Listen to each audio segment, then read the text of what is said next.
Bonsoir. Nous sommes le mercredi 31 décembre. Il est 2 heures du matin. Et je reviens toujours sur mes derniers travaux, mes dernières recherches, mes dernières réflexions concernant le cycle de 7 ans, qui est mon œuvre majeure. Et je voudrais aborder surtout la question des mauvais aspects. Vous savez que dans l'astrologie, il y a les bons et les mauvais aspects. Et je dirais que les bons aspects sont en rapport avec la conjonction, et les mauvais aspects seraient en rapport avec la disjonction.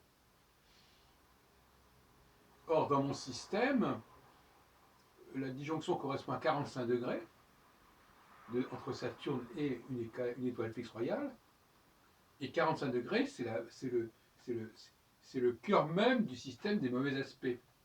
45, 90, 135, 180. Alors que les bons aspects seraient les aspects 0, soit 60, 120, et éventuellement 150, quoique sur ce point, c'est pas évident.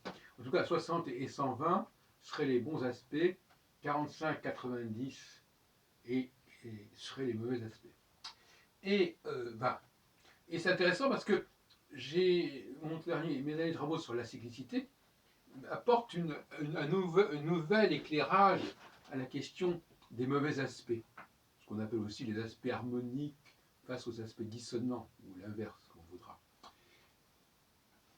Vous vous souvenez que j'ai dit, en tout cas, je vous le rappelle, j'ai dit que la phase de disjonction, donc la phase 45 degrés, qui peut être multipliée par 2, 90 ou par 4, 180, la phase de disjonction est une phase de distraction et de déraillement, en quelque sorte.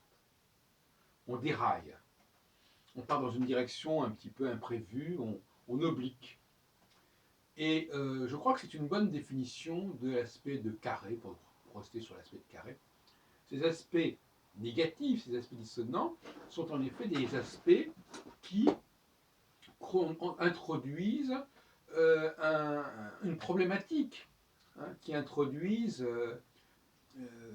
un détour, qui introduisent quelque chose qui sort du cursus normal des choses, du cours normal des choses. Tu vois ? Et ça, ce point-là n'a pas été, à mon avis, autant que ma connaissance de la littérature astrologique le permet, n'a pas été mis en avant par les astrologues. Ils disent beaucoup de choses sur les mauvais aspects, mais ils n'ont pas dit que le mauvais aspect faisait dévier les choses, notamment sur le plan cyclique, sur le plan prévisionnel. Et c'est ce que je suis en train de dire.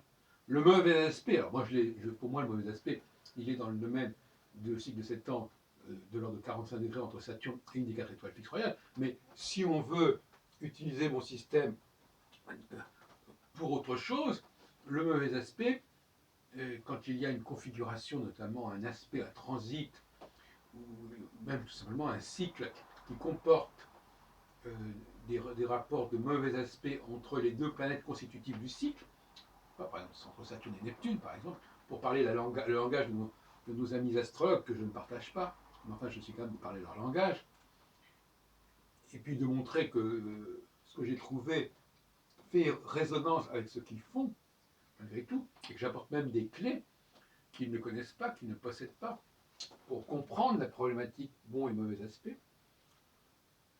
qui est en fin de compte la problématique conjonctionnelle, disjonctionnelle. Et la progression, la percée que j'ai faite ces derniers jours, c'est justement de mettre l'accent sur la déviance, c'est-à-dire sur quelque chose qui s'offre à nous, comme je l'ai dit, qui s'offre à nous, qui nous tente comme des sirènes un petit peu, qui nous font quitter le chemin tout tracé. Donc qui nous font dévier de la voie que nous aurions dû suivre, la voie droite, la voie directe. Et donc on imagine tout à fait le nombre de situations de ce genre où tout d'un coup, il y a une opportunité qui se présente, mais qui va nous faire dévier, qui va nous disperser, qui va nous amener à partir dans une direction qui n'est pas celle que nous aurions dû suivre, mais qui peut également être enrichissante, bien entendu, puisqu'elle est porteuse de nouveautés, elle est porteuse d'une nouvelle aventure. C'est l'aventure, en fait, tout simplement. La disjonction, c'est l'aventure. Bon, et la conjonction, c'est la fin, quelque part, de l'aventure. C'est le retour de l'enfant prodigue. Donc, je propose à nos amis astrologues de considérer désormais l'aspect de carré, ou de semi-carré, ou tout simplement d'opposition, comme un aspect qui va conduire à une sorte de détour, qui va conduire à une sorte de distraction, c'est-à-dire qu'on va aller vers d'autres choses que ce à quoi on est habitué, d'autres personnes, d'autres domaines, d'autres connaissances, d'autres pays. On va sortir du chemin tracé. Bon. Et ça, je crois que c'est très franchement, je crois que c'est une très bonne, c'est une très intéressante contribution à la théorie des aspects en astrologie, qui, à mon avis, ne disposait pas de ce schéma-là. Et quand je dis théorie des aspects, j'entends en particulier l'utilisation des aspects au niveau prévisionnel, au niveau cyclique. Parce que dans le thème natal, alors là, la question de savoir comment interpréter les bons et les mauvais aspects dans le thème natal, il est certain qu'on pourrait dire, si on voulait jouer comme ça, avec une certaine analogie, mais simplement, c'est simplement une forme d'un jeu que je propose, peu importe. On pourrait dire que quelqu'un qui a beaucoup de mauvais aspects est quelqu'un qui a tendance à se disperser, qui a tendance à tout le temps partir dans d'autres directions, etc.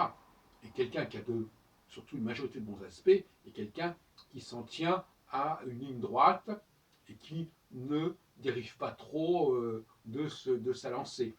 Voilà. Donc ça, je crois qu'on peut effectivement s'amuser à dire cela. Faisons, ça ne mange pas de pain. Et puis ça m'amuse de le dire. Donc en effet, on pourrait dire que la personne se disperse. C'est là trop de carrés, trop de semi-carrés, trop d'opposition. Il va y avoir un phénomène de dispersion. Et elle risque de ne pas donner suite. Elle risque de toujours partir autre part, ailleurs. Et ça va s'opposer à des gens qui, au contraire, sont marqués par les bons aspects, c'est-à-dire les aspects de 60, 120 degrés, et puis la conjonction probablement, je ne sais pas, je m'en fous.